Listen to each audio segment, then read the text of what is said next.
विश्व का प्रत्येक जीव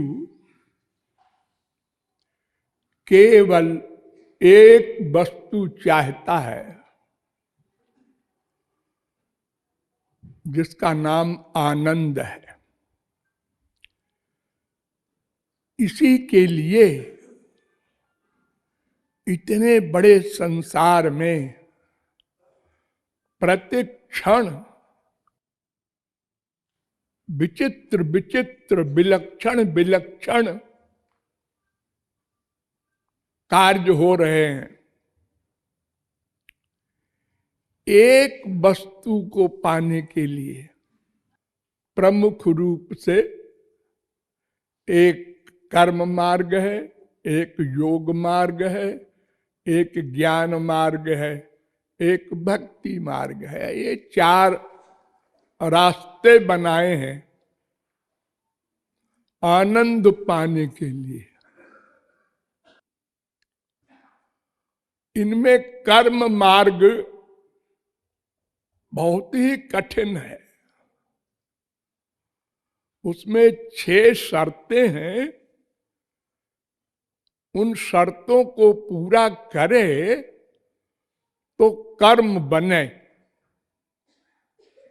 और फिर भी उसका फल मिले संसारी आनंद, जो कि अनंत जन्मों से मिल रहा है और जिसके धोखे में बड़े बड़े विद्वान, रूपवान, धनवान, बलवान सब पड़े हैं और सब आशा लगाए हैं एक दिन मिलेगा आनंद। इसी एरिया में मिलेगा, माइक जगत में। बड़े भोले लोग हैं। 99.9% लोगों का ये डिसीजन पक्का है। इसलिए संसार इकट्ठा करो। संसार इकट्ठा करने के लिए पैसा चाहिए। पैसा कमाने के लिए अब बस गड़बड़ शुरू हो गई। सही तरीके से, अरे नहीं भाई, सही तरीके से तो बड़ा मुश्किल है। गलत तरीके से बस भाग पड़े सब। देखा देखी, भागे जा रहे हैं। बीच में कोई संत महात्मा मिल गया, उसने कहा जा ठहरिए। कहां जा रहे हैं? आनंद नगर। अरे इधर नहीं है। नहीं है? ये सारे लोग बेवकूफ है। इधर नहीं है, लेक्चर देने आया है। बस मैं तो जाऊंगा, मेरा टाइम खराब करता है। सुनने को तैयार नहीं। इतना पक्का विश्वास है। और जब संत की सभा में बैठता है क्या गुरुजी ने समझाया, और वहीं पर गुरुजी को समर्पित करके वो ज्ञान फिर भागा संसार की ओर। देखा देखी,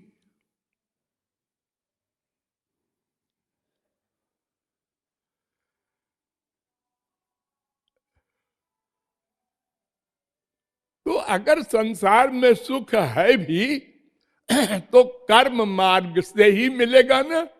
हाँ, लेकिन कर्म मार्ग का करना असंभव है। कली नहीं कर्म। कलयुग में धर्म के आचरण के लिए जो 6 नियम बताए हैं, उनमें से एक का पालन भी नहीं हो सकता। सब नाटक होता है, नाटक। ये यज्ञ हो रहा है, बड़े बड़े यज्ञ हो रहे हैं करोड़ों के, सब पैसा कमाने के लिए।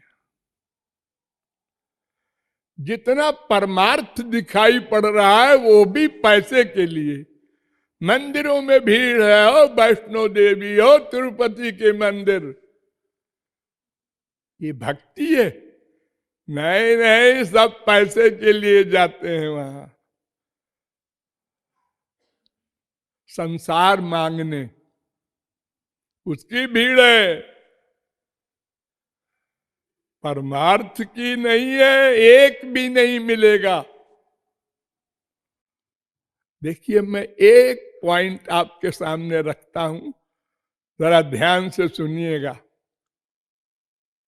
वेद से लेकर रामायण तक हर ग्रंथ में, बाइबल में भी, कुरान में भी ये माना गया है, ये कहा गया है कि संसार में सुख नहीं है।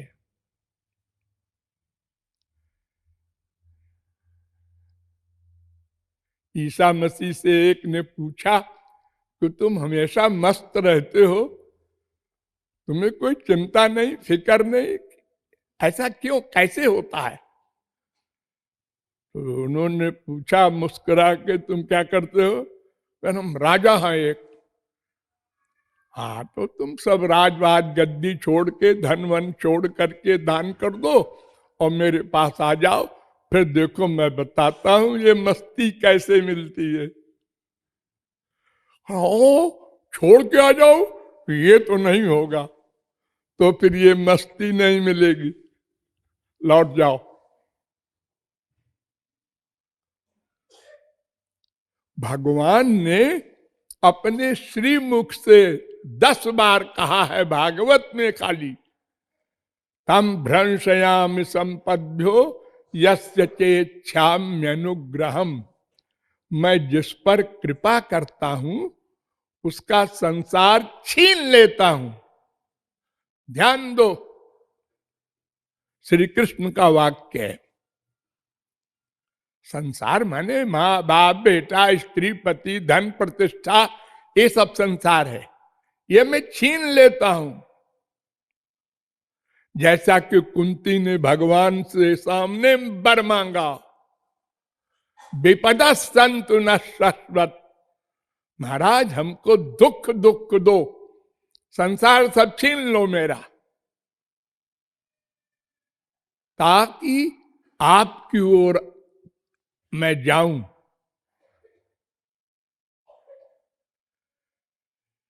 जिसके पास कोई भी चीज जरा अच्छे क्लास की है, आज घेरे हैं लोग उसको, डॉक्टर साहब, मास्टर साहब, वकील साहब, सारे साहब, पैसा है इसके पास, चलो।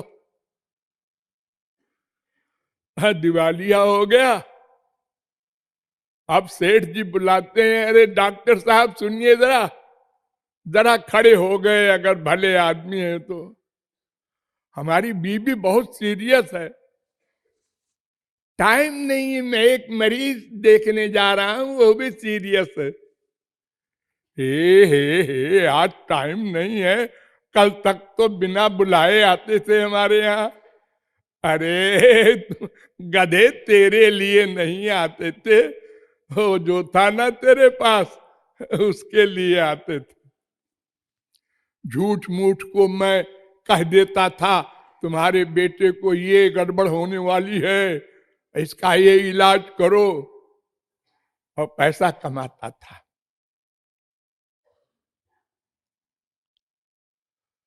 तो भगवान कहते हैं कि मैं संसार छीन लेता हूं।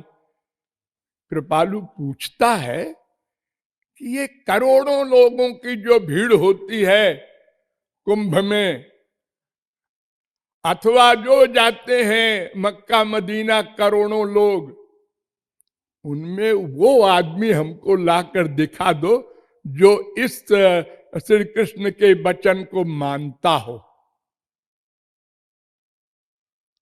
किसी का बाप मर जाए, पति मर जाए, धन लुट जाए, और वो मुस्कुरा कर कहे धन्य है प्रभु, बड़ी कृपा की आपने, ऐसा बोलने वाला नहीं मिलेगा। घूम रहे हैं मंदिरों में, बड़े बड़े प्रवचन सुन रहे हैं, लेकिन मानेंगे नहीं। पैसे में सुख है जी, सब बकवास है। श्री कृष्ण कहे चाहे उनके बाप कहे, मैं नहीं मानता।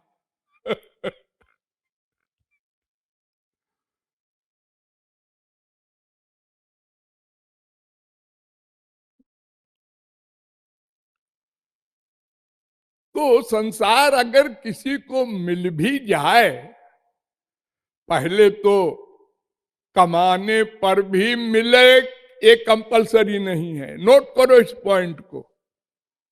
सवेरे से रात तक एक छोटा सा दुकानदार, पान का दुकानदार, उससे लेकर और अरबपति तक सब लगे रहते हैं सारा दिन, 12 बजे रात तक। सब तो खरबपति नहीं हो जाते।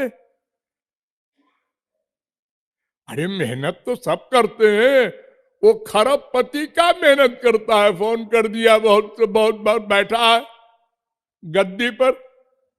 परिश्रम तो करते हैं वो जो दिन भर ढोते हैं बोरा रख करके कमर के ऊपर, लेकिन 2 जून की रोटी भी उनको नहीं मुहाल होती जिंदगी भर। तो कमाने से धन मिल जाएगा, ये भी बकवास है।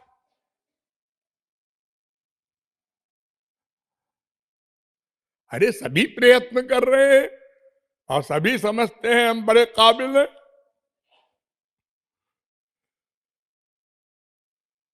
तो पहले तो मिलेगा ही नहीं।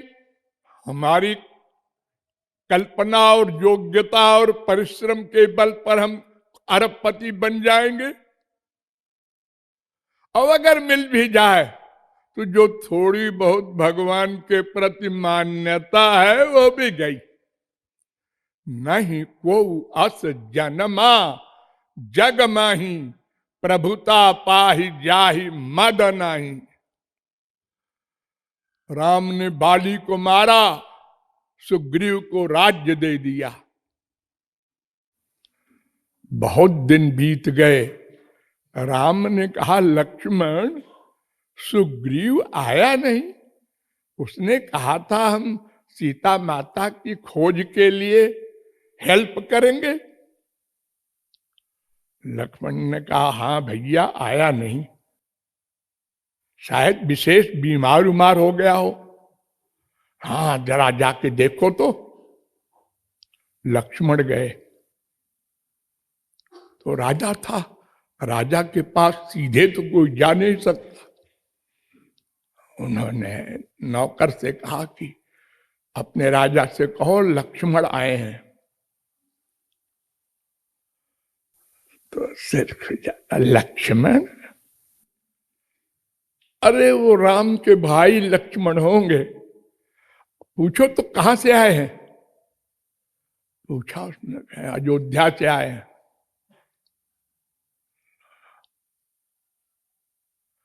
उनसे पूछो क्या काम है। ये लो।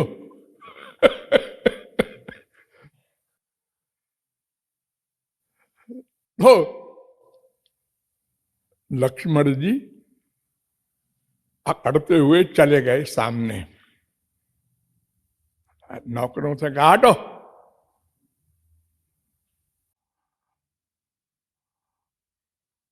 क्या कहा रे तूने कि कैसे आए हैं लक्ष्मण। तूने राम के काम का वादा किया था। राम के कौन से राम, कौन से राम। अच्छा ठहर ठहर, मैं याद दिलाता हूं। बाण निकाला। हाँ हाँ हाँ याद आ गया। अरे आप लक्ष्मण हैं। हाँ, जिसका इतना बड़ा काम करे कोई कि राजा बना दे भिखारी को। बाली के राज्य में सुग्रीव नहीं जा सकता था, डर के मारे उसको राजा बना दिया। और वो कहता है कौन से राम, कौन से लक्ष्मण। ये संसारी वैभव के बाद होता है, लेकिन वैभव वाले से अगर हम ऐसे ही बोले तो अकेले में सोचता है मैं तो ऐसी नहीं हूं, मेरे अंदर तो कोई अहंकार नहीं है। अपने आप से पूछता है तो बुद्धि कहती है नहीं तो। सुग्रीव को हो गया होगा, को तो नहीं।